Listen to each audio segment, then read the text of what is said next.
Whoa. Has anyone ever tried to train a dragon? No one's ever lived to tell the tale. It's okay. I'm not gonna hurt you. How to Train Your Dragon stars Jay Baruchel, America Ferrera, Christopher Mintz-Plasse, Jonah Hill, Gerard Butler, Craig Ferguson, TJ Miller, and Kristen Wiig. But most importantly, as of recording it, it is my favourite movie of all time. And it just is. It simply is. I saw it at the drive-in when I was young, and I thought I was instantly, captured by it. It was incredible. How to Train Your Dragon follows the story of Hiccup. He's this Viking. He ends up shooting down this Night Fury, which is known as the rarest dragon of all types. He ends up befriending the Night Fury, but he's injured it, so he has to train it. He learns how to ride the dragon.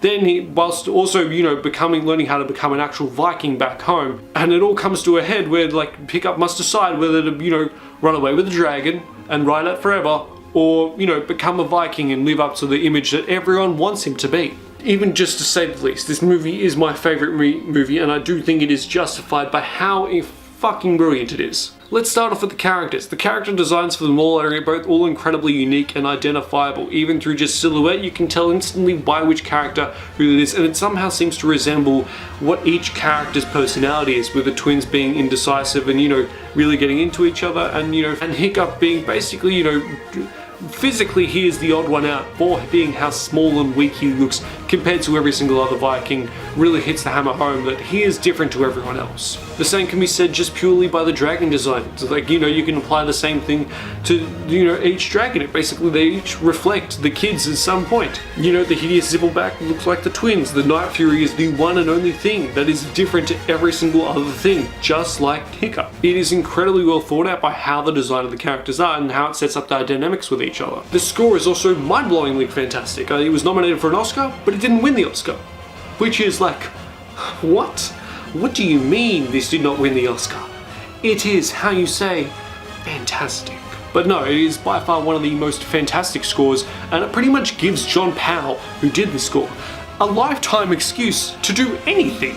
He did How to Train Your Dragon, an amazing score that will hopefully last lifetimes. And you look at that going, yeah, no, he can do whatever he wants. He wants to go do solo? Yeah, sure, he can go do solo. I can't tell you a single theme from solo, but I can tell you the How to Train Your Dragon theme. The animation is also stunningly beautiful. Each shot looks really great, although over time, since what it's been 8 years since it released, the animation does seem to have dated just a little bit, but not that much, only if you pay really close attention to it. But that is, of course, because it's changed a whole lot since then. And the message, I think, about prejudice is really fantastic. The way it's handled, and it's done in a way that not many other kids movies have chosen to do it. I feel like every new kids movie, animated movie that comes out, it's well, it did a new message in a really different way, and I suppose that's really great, showing what the level of content is coming out, especially with Spider-Verse, Rough Breaks the Internet. I'm trying to think of another one off the top of my head, but I can't quite. Oh, Incredibles 2, there's one there. As much as I'd like to elaborate on how fantastic this movie is, I'm not quite sure where to elaborate it other than it's my favourite movie. The voice acting from everyone's terrific. It's funny when it needs to be. It's emotional when it needs to be.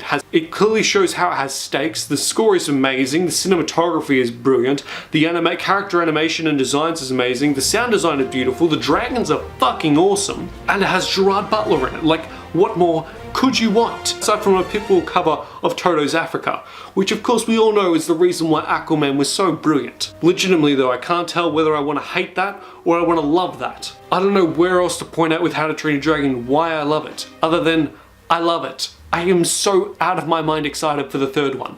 I realize I'll probably be editing How to Train Your Dragon 1, How to Train Your Dragon 2, How to Train Your Dragon 3 all within 3 days of each other. But you know what? Fair enough. I like that. So I will say that How to Train Your Dragon is Platypus-tacular.